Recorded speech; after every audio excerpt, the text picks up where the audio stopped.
अपने अनुभव की बात कह रहा हूं। एक समय ऐसा आता है जब साधक बिल्कुल आसपास निराशा ही निराशा, अंधकार ही अंधकार, और जिनका भरोसा वहीं से उत्तर मिल जाता है। फिर क्या करे? फिर सोचता मैं असहाय हो गया, मैं तो अनाथ हो गया, अब कैसे? नहीं, कभी अनाथ नहीं हो तुम। उस दिन ऐसे प्रश्न सामने उपस्थित होने लगेंगे, आंतरिक और बाह्य, जो आपको लगेगा अगर ये विघ्न ना होता, ऐसी वृत्ति ना होती तो हमें बहुत आनंद होता।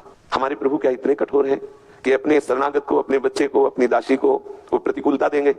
जहां कोई बात आपको फंसाने लगे, बाहर का कोई दृश्य, बाहर का कोई व्यक्ति आपको फंसाने लगे, तत्काल आप नहीं नहीं, हृदय जलन से युक्त हो जाए, बड़ी पीड़ा हो जाए, बाहर व्यवहार प्रतिकूल हो जाए, तब समस्त राग विध्वंस हो जाते हैं। और ये प्रसाद मिलता है जिस दिन आपकी भक्ति में रंग आना प्रारंभ होगा।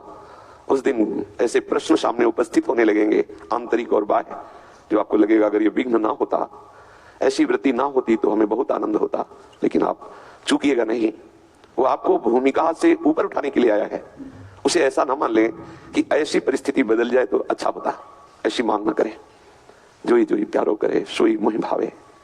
प्यारे, तुम जैसी भी परिस्थिति में मुझे रखोगे, आपके कृपा बल से मैं आपका विस्मरण नहीं होने दूंगा। मैं आपकी रसरीति से एक पल भी विलग नहीं होऊंगा, आपकी कृपा बल से। फिर आप देखिएगा कि आपको ऐसी रसमयी स्थिति प्राप्त हो जाएगी कि हर विघ्न आपके लिए आनंदवर्धक होगा। हृदय शीतल होता चला जाएगा। हृदय में एक ऐसी विशाल महानता उनकी कृपा से उतरेगी कि कोई भी आपको विक्षेप नहीं डाल सकेगा। यदि आप कृपा सिंधु की कृपा का परिचय नहीं जान पाएंगे तो आप दुखी हो जाएंगे और आपको लगेगा ऐसा क्यों होता है? मैं तो उनको अपना सर्वस्व मानती हूं और वो हमारे प्रति ऐसा व्यवहार क्यों भेज रहे हैं? मैं उनकी दासी हूं, हर समय उनको ही रिझाने की चेष्टा करती हूं। ये बाहर से हमें क्यों ऐसे फंसा दिया जाता है प्रतिकूलता में कि उनका चिंतन छूटता है, उनका सेवा भाव छूटता है? ऐसा क्यों भेजते हैं? क्या वो इतने कठोर हैं? हमारे प्रभु क्या इतने कठोर हैं कि अपने शरणागत को, अपने बच्चे को, अपनी दासी को वो प्रतिकूलता देंगे? आप विचार कीजिए। कोई भी वात्सल्यमयी जननी क्या अपने पुत्र के प्रतिकूल विधान करती है क्या? पर पुत्र मानता है कि ये हमें जबरदस्ती स्नान गृह में ले जा रही है, स्नान कराएगी, इससे अच्छा मैं खेलता रहता। पुत्र को लगता है कि जननी बहुत कठोर व्यवहार करने वाली है, लेकिन उसके एक एक विधान में वात्सल्य उमड़ रहा है, कृपा उमड़ रही है, दुलार भरा हुआ है। एक वात्सल्य समुद्र प्रभु के बिंदु से अनंत माताओं का वात्सल्य है। ऐसे मेरे श्यामा श्याम वात्सल्य सिंधु क्या कभी मुझ दासी के प्रतिकूल विधान करेंगे? विचार कीजिए, क्यों करेंगे?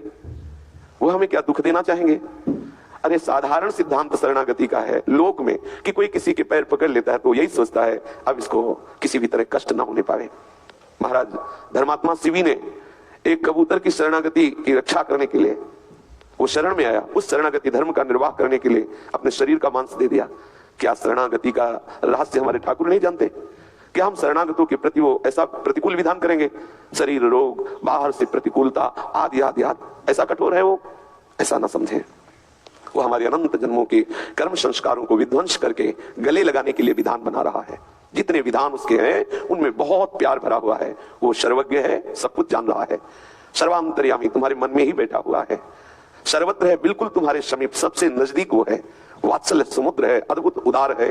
विश्वास कीजिए, प्रत्येक विधान में उस महामंगल पर हम अल्पज्ञ हैं, एकदेशी हैं, सीमित विचार वाले हैं, इसलिए उस असीम प्रभु के विधान को हम प्रतिकूल मान बैठते हैं। केवल प्रभु पर दृष्टि रखो, केवल श्यामा श्याम पर दृष्टि रखो, कोई भी विघ्न तुम्हें परास्त नहीं कर पाएगा। व्यक्ति पर दृष्टि रखा तो विघ्न नजर आएगा, और अगर तत्व पर दृष्टि रखा तो आनंद आएगा। हमारे हृदय में उत्साह होना चाहिए प्रभु के विधान में राजी होने का।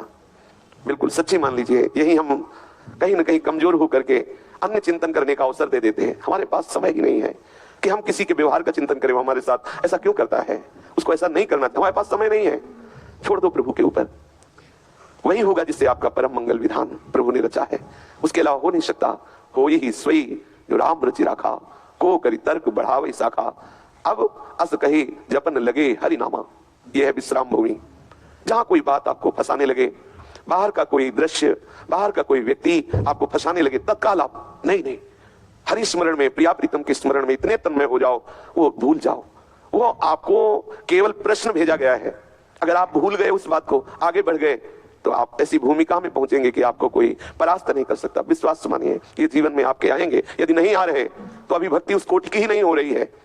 हृदय जलन से युक्त हो जाए, बड़ी पीड़ा हो जाए, बाहर व्यवहार प्रतिकूल हो जाए, ताप समस्त राग विध्वंस हो जाते हैं और ये प्रसाद मिलता है। यदि नहीं मिल रहा है तो इंतजार करो, इसी प्रसाद में संपूर्ण संस्कार भस्म होते हैं। अंदर से आग लग गई है, अब हमारे हृदय में ये आग केवल प्रिया प्रीतम के मिलन से ही, दूसरे किसी उपाय से नहीं। और बाहर जिधर देखो उधर छल कपट, नाना प्रकार के द्वंद्व, नाना प्रकार का दुराव, इसलिए बाहर कहीं भी फंसना नहीं। पाए जान जगत में सब जन कपटी कुटिल कलयुगी डंच, सबसे उदासीन होना पड़ेगा। हरिराम व्यास जी एक पद में वर्णन कर रहे हैं, कह रहे हैं मोह